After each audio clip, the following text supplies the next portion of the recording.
ഇന്ന് പുതിയൊരു വീഡിയോയിലേക്കാണ് പോകുന്ന ഗെയ്സ്. എല്ലാരും കാണുക. നമുക്ക് ആ വീഡിയോയിലേക്ക് പോകാം. നിങ്ങൾ വർക്ക് ചെയ്യുന്ന ഞങ്ങൾ 6 മണിക്ക് പോകും. സുബഹിസ്കരിച്ച് കഴിഞ്ഞാൽ ഉടനെ ഞങ്ങൾ വരും. ഒരു 6 മണിയൊക്കെ ആകുമ്പോൾ ഞങ്ങൾ പോകാം.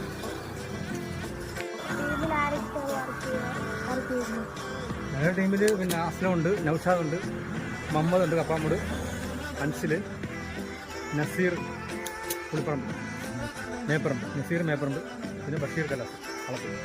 അത് ഞാൻ പറഞ്ഞ ഹായ്. ഇത് 600 അടി സാധനമായിരുന്നു. രാവിലെ 6:30 തുടങ്ങിയതാണ്. ഇപ്പോൾ 10 മണി കഴിഞ്ഞു. ചായ കുടിച്ചിട്ട് വന്നാൽ വീണ്ടും തുടങ്ങാൻ പോവാണ്. ഒരു 11:30 ആകുമ്പോൾ കഴിയും. ഓക്കെ, ഇതാണ് നമ്മുടെ നസീറിക്ക്. അതിനോട് പറയാം.